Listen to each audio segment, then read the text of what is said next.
Hey guys, if for any reason you haven't played Ashes of Ariandel yet, there will be spoilers ahead, so if you don't want to see any equipment, locations, etc., turn it off now. Alright guys, welcome to Heavy Armor Greatsword Pyromancer Man. This first fight here is my first take, and he wasn't Pyromancer Man. He was actually Darkspell Man. He was Heavy Armor Greatsword Darkspell Man. And once I found the Onyx Blade, the first time I played through the DLC, I was still level 120, didn't have any intention of changing my sword and board character, so I played through again on New Game Plus 2 with my level 137 character that I platinumed the game with. You just saw a Dark Edge there, and here comes Dory's Gnawing.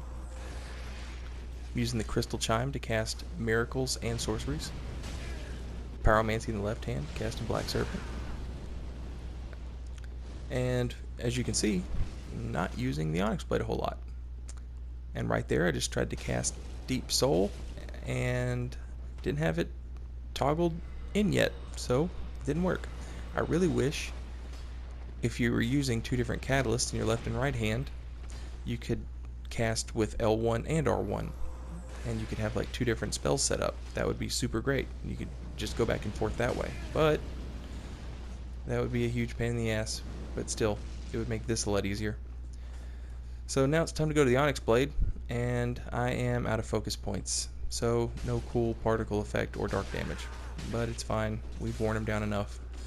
Anyway, this is going to be Heavy Armor, Greatsword, Onyx Blade, Pyromancer Man.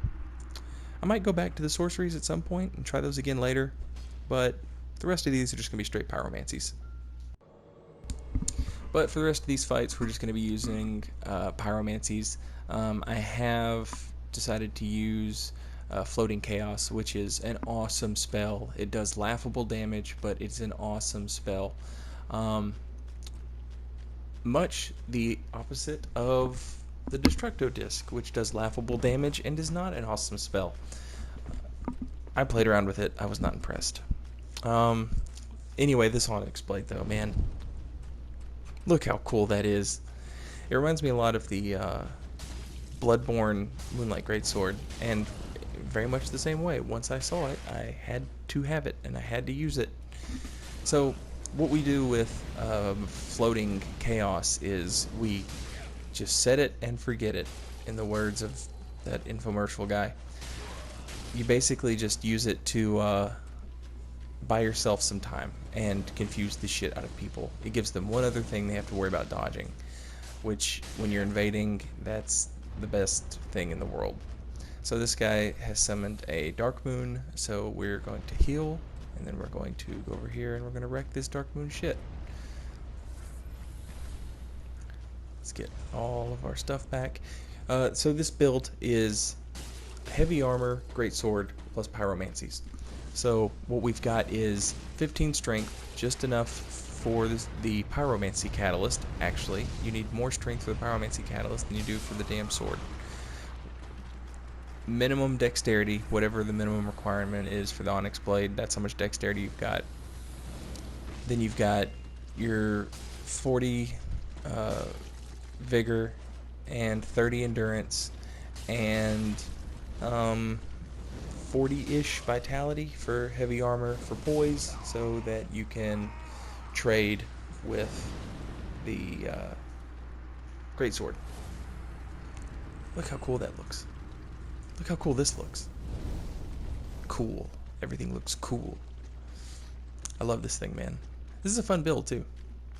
It's a little different. Most of the time you see a caster, they're like real squishy. This is the exact opposite of that. Also, one of the nice things about not using sorceries is you don't, like, I would have to wear 4 spellcasting rings for my spells to do any damage. Now, like I was saying, the thing about sorceries was I was basically just using them to keep people guessing, and it worked as far as like the aesthetics of the build. If you wanted to, you could keep the sorceries in, and you could just wear all 4 spellcasting rings, 2 pyromancy, 2 sorcery rings, I suppose. The damage would maybe not be laughable, still wouldn't be good. That's the thing about invasions, is there's no such thing as viable in invasions, which is why I like invasions. You can play however you want. You can do whatever you want, and it's just as viable as anything else. You just have to play it right, as opposed to duels where, you know, there's just certain things are going to beat certain things, and that's just the way it is. Well, you don't have to worry about that in invasions because you can heal. Uh, you're in it for more of a long haul. Now that I got that out of the way, let me apologize for these fights being fucking laggy to start off with. One, I'm playing at Asia o'clock, and two, everybody is summoning every phantom that ever lived. Everybody's got Wave the Blue on. So while we're waiting for all the phantoms to show up in the world, oh, look at that poise, baby. While we're waiting for all the phantoms to show up, we're gonna be laggy. Poise, poise, poise. Get wrecked, son. So yeah, we have tanky caster, which is fun, and it's just super satisfying to chuck fireballs around too. That's like, come on. Cool. You'll notice I don't do the free aim a lot. It's because I'm typically overestimating my opponents, and I'm thinking that free aiming won't catch them when it probably would. But most people that do a lot of PvP, they know free aiming is not that hard to. Oh shit! My bad. My bad. My bad. I got caught up in the fever. Anyway, free aiming, it has its place, and I should probably use it more since I'm doing invasions and not duels, and people would probably fall for it more. But it's just, I don't know. It's a gimmicky thing, but I'll try it some more. So thoughts on the DLC? I enjoyed it. It is short, like everybody said it was. I enjoyed several aspects of it. Watch this. I can just set two of these up. Alright, now he's got to dodge all that. Black Serpent on top of it. Black Serpent on top of it. And he is already panicking. Like, oh, what do I do? What do I do? And if you wanted to, you could just do the same thing again there. But I don't want to do that. I want to, like, oh, switch it up. That's one thing that's great about the dark pyromancies is everybody's got really low dark defense, so even though your stats aren't optimized for spell casting, you're still doing pretty decent damage with those spells. GG. So yeah, DLC was short. We knew it'd be short. Didn't have a lot of answers as far as like lore goes. There was some stuff, and that was cool. I enjoyed what stuff there was. I'm trying not to be super spoiler heavy here. The final boss, that was really cool. I like the lore of that. But to me, it seemed like a lot of lore was added for stuff that didn't exist before. So it's like instead of answers, we just got more questions. Like there were two factions that we just now are getting introduced to. But yeah, we'll hold off. We'll reserve judgment. That dude is just R1 mashing with a shield of one and fat rolling. Jesus Christ. So we'll reserve judgment on the actual story because the story's not over until the last DLC comes out, right? So we'll reserve judgment until then. I was not a big, huge fan of all the flippy weapons they added. I am not a big, huge flippy weapon fan. I know that a lot of people out there really love all the flippy weapons, and that's cool. It's just not my thing. I just like having a great sword and just hitting people with it, or a curved sword, or a straight sword, or a katana, or an axe, whatever. I don't give a shit. Just hitting people with it. All the flippy stuff is GG.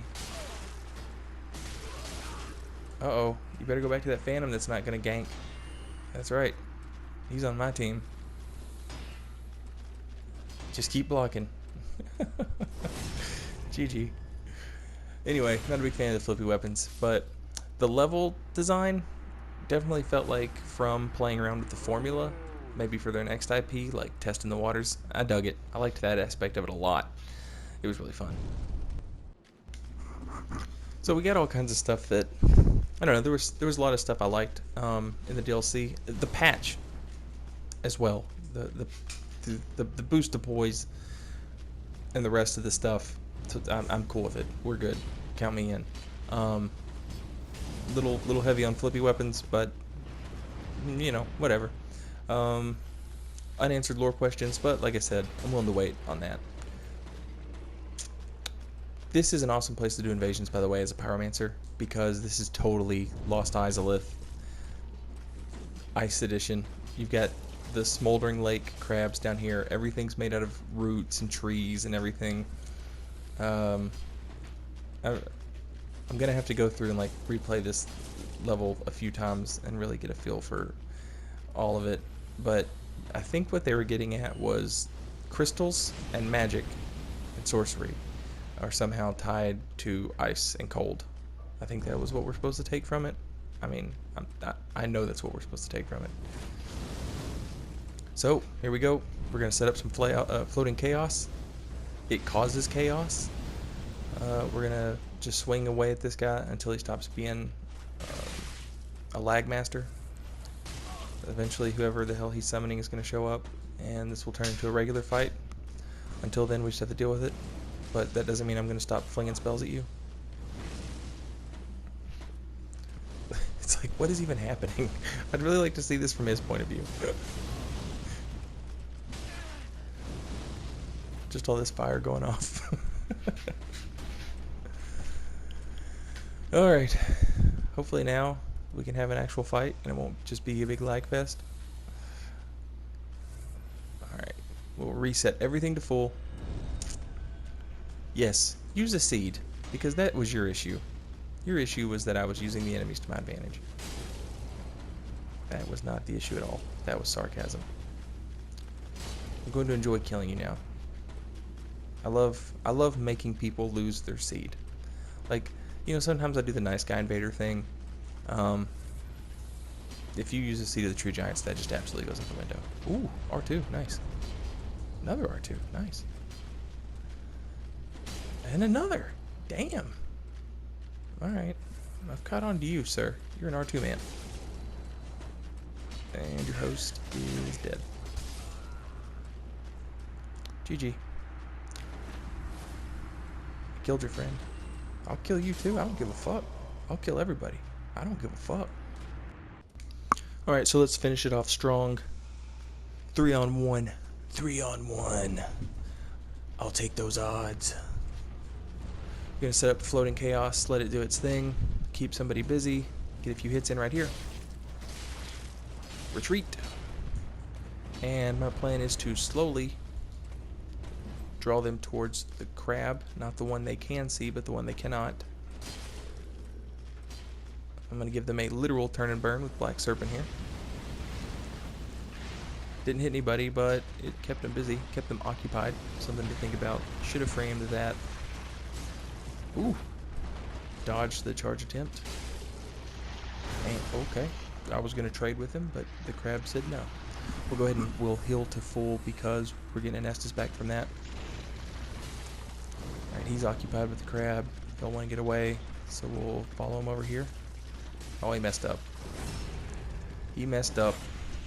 Gonna give him a Chaos Bed Wake Up. Bed Wake Up. Coincidence? I think not. And this crab is probably going to, yep, finish him off for us. Alright guys, this has been Heavy Armor, Great Sword Pyromancer Man, Stream of Consciousness Invasion. I'll see you guys next time.